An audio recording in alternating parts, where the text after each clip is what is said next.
अस्सलाम वालेकुम व्यूअर्स, मैं हूं समीना पाशा। उम्मीद है आप लोग खैरियत से होंगे। व्यूअर्स, वैसे तो आजकल सियासत में कुछ ब्रेक सा है, बल्कि यूं कह लें कि चूंकि मुल्क बड़ा सर्द है इस वक्त और ख़ास तौर पर पाकिस्तान का जो मैदानी इलाका है वहाँ पे बड़ी गहरी धुंध छाई हुई है। धुंध वाले दिन है ये, और धुंध एक ऐसा मौसम होता है कि जिसमें आपको कुछ दिखाई नहीं देता और कुछ आइडिया नहीं हो रहा होता कि आगे क्या आने वाला है आपके सामने।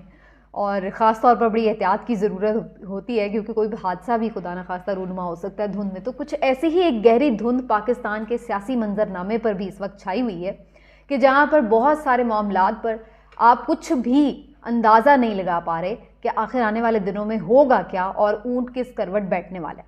तो काफ़ी ज़्यादा गंभीर सूरत हाल भी है और साथ साथ आप ये भी कह सकते हैं कि गैर यकीनी सूरत हाल भी है।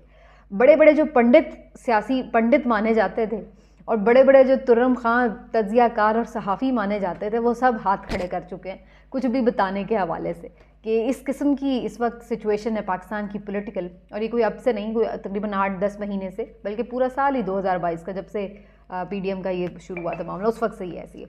लेकिन अब ये धुंध जो है क्या छटेगी या नहीं, और क्या क्लैरिटी है इस पर, अहले दानिश आने वाले सालों में इसको किस अंदाज से देख रहे हैं, ये बड़ा ज़रूरी है बताना आपको। और ख़ास तौर पर इसका तनाजुर है कि ये साल जब वाइंड अप हो रहा है तो सियासत किस रुख जा रही है। खान साहब ने सहाफ़ियों से मुलाकात में अब इस बात की पेश गोई की है कि मार्च और अप्रैल में वो इंतखाबात होते देख रहे हैं। तो उनको ये कोई खुशफहमी है, कोई उनकी खाम ख्याली है, या उनका ये एक असेसमेंट है जो कि हम कहें कि जी रियलिटी बेस्ड किस्म का है। इसका थोड़ा सा तज्जिया मैं आपके सामने भी रखूँगी। और इसके साथ साथ जो हुकूमती वज़रा हैं वो जिस तरह से इधर उधर जिसको कहते हैं ना, बिल्कुल पंजाबी का वर्ड है बौंदला गए ने, तो इस तरह वाली जो सिचुएशन है उसके ऊपर भी आज थोड़ा सा बात करेंगे। लेकिन उससे पहले मैं आपसे कहूँगी कि चैनल को कर लें सब्सक्राइब और वीडियो को ज़रूर लाइक और शेयर भी किया करें और अपने हल्का अहबाब में भी फैलाएँ। अच्छा जी, सूरत हाल ये कि कल जब फैसला आया था लाहौर हाई कोर्ट का और उसने नोटिफिकेशन मुअत्तल किया गवर्नर का, परवेज़ इलाही साहब को as chief minister of Punjab बहाल कर दिया विद कैबिनेट। और उसके बाद हमने फिर देखा कि सूरत हाल ये है कि नून लीग उस वक्त तो इतना नहीं तिलमिलाई और तकरीबन हमें लगा कि शायद उनके लिए भी एक्सेप्टेबल चीज़ है।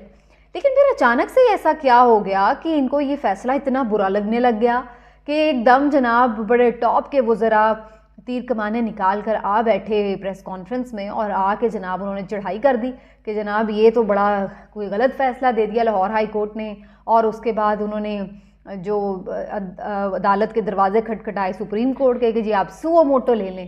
भाई किस बात पे सुओ मोटो ले लें? इतनी कौन सा कोई तूफ़ान मच गया कि सुओ मोटो ले लें? भाई एक सिंपल सा अभी उन्होंने सिर्फ उसको स्टे दिया है नोटिफिकेशन को, तो इसमें कौन सी ऐसी क़यामत टूट पड़ी है जिसके ऊपर जो है वो सुप्रीम कोर्ट सुओ मोटो ले ले। और याद रहे कि ये वही सुप्रीम कोर्ट है जिसने जब वज़ीर आला चौधरी परवेज़ इलाही साहब के हक़ में बयान दिया था, तो उसके बाद यही PMLN और इनके इत्तेहादी सब मिलकर एक ही सफ़ में खड़े होकर बैठकर इन्होंने जो फिर सुप्रीम कोर्ट की इज़्ज़त अफजाई की थी, वो सब आप लोग शायद भूले नहीं होंगे अभी, कि जिस तरह से मरियम नवाज़ साहिबा और ये सारे बैठ के बारी बारी बारी जिन्होंने उसमें पूरा हिस्सा डाला, हिस्सा वो कहते हैं ना हैसियत जुस्सा करके कुछ मिसाल है, तो वही वाले हिसाब है इनकी। और अब वो उसी सुप्रीम कोर्ट से, यानी उसके जजेस को मुतनाज़ बनाया, उस बेंच के ऊपर रकीक हमले किए और उसके बाद अब उसी सुप्रीम कोर्ट से फिर कह रहे हैं कि जी आप सुओ मोटो ले लें, ताकि वो कल कलां को जब भी कोई फैसला देंगे तो फिर आप उनके ऊपर चढ़ाई कर दें कि जी ये बेंच जो है ये मिला हुआ है जी इमरान हुकूमत से और ये है वो है। तो ये सारी इनकी हरकतें हैं। अब उसकी वजह क्या, ये मैं आपको बताने लगी हूँ। वजह उसकी ये है कि अब इन्हें इस सुबकी से ये तो पता चल गया कि जो इन्होंने तीर चलाया था वो बैकफायर कर गया, और इन्हें पहले से ही पता था, ये कोई इनके लिए सरप्राइज़ नहीं था। लेकिन अब सुबकी ये हो रही है कि जी हम तो बड़े तुर्रम खां बन रहे थे, हम तो पंजाब हुकूमत बनाने के दावे देख रहे थे। बेसिकली इनका मकसद क्या था? बेसिकली दो मकसद थे पीडीएम के, एक तो असेंबलियों की तहलील को रोकना और दूसरा हमजा शहबाज को वज़ीर आला बनाना। अब देखा जाए तो जो हमजा शहबाज को वज़ीर आला बनाना तो बहुत ही खैर दूर की इस वक्त बात दिखाई दे रही है, लेकिन जो पहला मकसद था असेंबलियों की तहलील रोकना, उसमें भी उन्हें जुज़वी तौर पर एक ऐसा लगा कि कामयाबी मिली है। लेकिन अल्टीमेटली वो सब ये पहले बात कर रहे थे कि इससे आप थोड़ा डिले कर सकेंगे, लेकिन अल्टीमेटली तो फिर चीज़ वही है, एतमाद का वोट ले लेंगे, आप अदम एतमाद पे नंबर नहीं पूरे कर सकेंगे। परवेज़ इलाही साहब पहले ही एक उस पर खड़े हुए हैं बयान के ऊपर कि वो इमरान खान साहब के कहने पे असेंबली डिसॉल्व कर देंगे, तो उसके अलावा तो फिर कोई बात ही नहीं रह जाती। तो इसको आप डिले कर सकते हैं, इसको आप रोक नहीं सकते। तो इस लिहाज से देखा जाए तो इन दोनों ही मकासद में ऐसा बज़ाहिर दिखाई देता है कि PDM और ख़ासकर PMLN को नाकामी हुई है। और अब मैं ये भी आपको बता दूं कि नाकाम जरदारी साहब भी हो गए, जिन्हें बड़ा कोई मफाहमत का जादूगर और वो माना जाता है कि पता नहीं कोई मैजिक दिखा के और हमज़ा को वो चीफ मिनिस्टर की कुर्सी पे बिठा देंगे। तो जनाब उनका भी ये जादू हो गया नाकाम। और ये पाकिस्तान की सियासत के लिए एक खुशकुन असर भी है, लेकिन इसके साथ साथ इसमें इसका एक एंगल और भी मैं अभी आपको बताती हूँ। खुशकुन इसलिए कि उन्होंने पूरा टिल लगा लिया, पूरा जोर लगा लिया, बोरियों के मुंह खोल दिए कि इस दफ़ा फिर वो कोई मैजिक चला लें और कोई बंदे जो हैं इधर से उधर हो जाएं, लेकिन बात बनी नहीं। और इसके साथ साथ जो दो ही तरीके होते हैं ना, या आप किसी को लालच दे देते हैं या डरा लेते हैं, तो दोनों तरीक़ों का भरपूर इस्तेमाल किया गया। PTI के बहुत से लोगों ने ये बताया है कि उनको अप्रोच किया गया, पैसों की भी ऑफ़र की गई, कुछ लोगों को ज़ाहिर डराने धमकाने के बाद भी कोशिश की गई कि उनको उनके मौक़िफ़ से हटाया जा सके। लेकिन इस दफ़ा बड़ी हैरत अंगेज़ तौर पर ये बात देखने में आई कि PTI के मेंबर्स बिल्कुल एक मेंबर भी नहीं टूटा। तो ये बड़ी हैरत अंगेज़ बात। आपने देखा होगा फवाद चौधरी साहब ने जो मीडिया टॉक की, बड़ी कॉन्फिडेंटली उन्होंने कहा कि जो एतमाद का वोट लेने जा रहे हैं, तो उसकी बुनियादी वजह यही है कि जब इन्होंने आके अपनी सारी कैलकुलेशन की है, इनके बंदे इंटैक्ट हैं, कोई PTI का बंदा टूट नहीं सका, कोई क्यू लीग का बंदा टूट नहीं सका, वो 10 के 10 परवेज़ इलाही के साथ हैं, ये सारे जो हैं PTI वाले ये इनके साथ हैं। तो अब इनको कोई इसमें वो नहीं कामयाबी मिली। जो जरदारी साहब बड़े लगता था कि कोई मैजिक स्टिक लेके आएंगे, पता नहीं क्या से क्या कर देंगे, तो ऐसा कुछ हुआ नहीं। हालांकि ये भी बिल्कुल एक फजूल प्रैक्टिस थी। मुझे तो समझ नहीं आई कि इस प्रैक्टिस के पीछे भी वजह क्या थी। जब सुप्रीम कोर्ट कह चुकी है कि भाई आप मुखालिफ पार्टी को जाके वोट नहीं दे सकते वज़ीर आला के इंतखाब में, तो आप किसी को पैसे दें, डराएं धमकाएं, जब उसका वोट ही काउंट नहीं होना तो फ़ायदा क्या है। और अगर एतमाद के वोट में भी वो नहीं आएगा तो तब भी वही सूरत हाल है।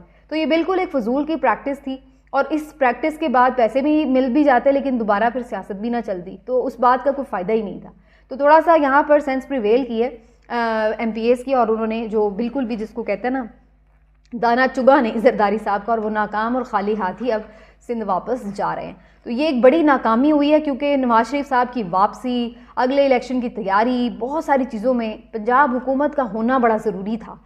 PTI के केसेस में उनके हवाले से, कार्रवाइयाँ करने के हवाले से, बहुत सारी चीज़ों में तो पंजाब हुकूमत हाथ में होनी बड़ी ज़रूरी थी। वो अब इनको दिखती नज़र नहीं आ रही है, क्योंकि असल इसमें सिर्फ एक बंदा है जो इनके हक़ में फ़ैसला मोड़ सकता है, वो है परवेज़ इलाही। हाँ, वो खुद अपनी पार्टी को कह देंगे भाई मैंने उधर से लड़ना है इलेक्शन, और फिर 10 जो लोग हैं उनके वो उधर हो जाएं, तो वो एक अलग बात है। इसके अलावा कोई ऑप्शन कम अज़ कम नज़र नहीं आ रहा, ना कोई आईनी और ना ही कोई गैर आईनी कोई ऑप्शन नज़र नहीं आ रहा कि जिससे हमजा शहबाज कोई वज़ीर आला बना दें। एक बात।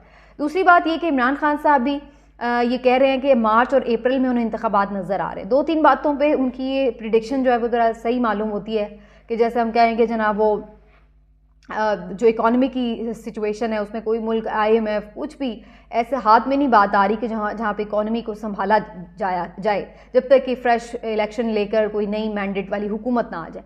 तो वो सारी सिचुएशन में इमरान खान साहब को लगता है कि इकॉनमी ऐसी सिचुएशन में आ गई है कि अल्टीमेटली इलेक्शन की तरफ जाना पड़ेगा। दूसरा, उन्हें लगता है कि जितना ये जोर लगा सकते थे उन्होंने लगा लिया। असेंबलियों की डिसोल्यूशन अगर होगी तो अल्टीमेटली मामला फिर जनरल इलेक्शन की तरफ जाएगा। ये एक बहुत बड़ी रीज़न है।